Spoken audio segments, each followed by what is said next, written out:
You ever just stop and think, who's actually writing the story of my life? Is it all some pre-written script that we're just acting out, or do we actually get to hold the pen? Well, the lyrics from the song Human Existence dive right into that huge question, and it's this fascinating back and forth between destiny and free will. So, let's get into it. So yeah, let's just put the question right out there. Is your life a book where all the pages are already filled in, or are you the one coming up with the plot twists as you go along? This is the big conflict we're going to unpack, and we'll use these lyrics as our guide. You know, the song starts off in a really interesting way. It doesn't come out with some big, bold statement. Instead, it starts with a little bit of doubt. It introduces this idea that, hey, maybe the control we think we have is just an illusion. And it all hangs on that one little word, maybe. That word just sets this tone of total uncertainty, doesn't it? The line kind of suggests that, perhaps, when we show up here, we're not starting with a blank slate. We're just stepping into a story that's already well underway. Okay, so if we follow that train of thought, that life is pre-planned, where does that leave us? Well, it puts us in a very specific role. We're not the creators. We're basically just the recipients. We're just here to receive whatever's been planned out for us. The lyrics literally describe us as obedient recipients. I mean, just think about that phrase for a second. It's so passive. It suggests we're just following a script that someone else handed to us. Our job is just to play our part, no questions asked. But here's the wild twist to that idea. If everything is already decided, if we're just on the receiving end of it all, then there's nobody to blame for how things turn out, not even ourselves. It's a weird kind of freedom, right? A freedom from any responsibility. Okay, so right when you're getting kind of comfortable with that passive role, bam, the song completely flips the script on us. It takes that maybe and challenges it with this super powerful new idea, arguing that we are not passive at all.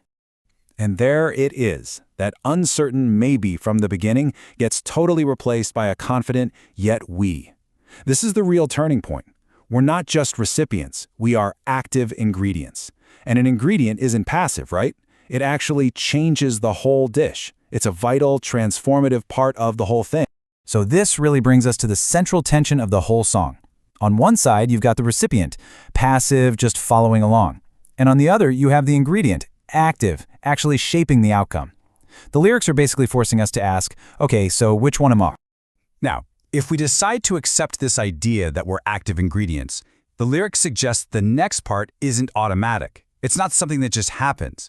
It requires a conscious decision. It requires a choice from us. This is the call to action, loud and clear. It's not enough to just be an active ingredient. We have to choose to act like one. The lyrics are super explicit here. We have to take responsibility for our participation. It's a deliberate, conscious move we have to make. So what does participation even mean here? Well, it's the conscious act of getting in the game, of engaging with your life instead of just letting it happen to you. It's about owning your part in creating your own reality. And this all leads us to the song's incredibly powerful conclusion. After establishing that we're active ingredients who have to choose to participate, it finally reveals the ultimate tool we have at our disposal for shaping our world. And this is the line that just ties it all together. The entire process, the whole journey of shaping our world, it starts inside us. It suggests that the reality we see around us was first born in the one place where we have complete and total control, our own imagination. So let's just break that process down. Step one is imagination. That's your internal blueprint, where you map out what's even possible. Step two is choice and action. That's you deciding to actually build based on that blueprint.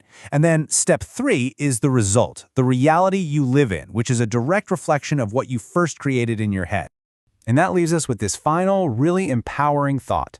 If the lyrics are right, if your internal world really does create your external world, then the biggest question isn't about what's been written for you.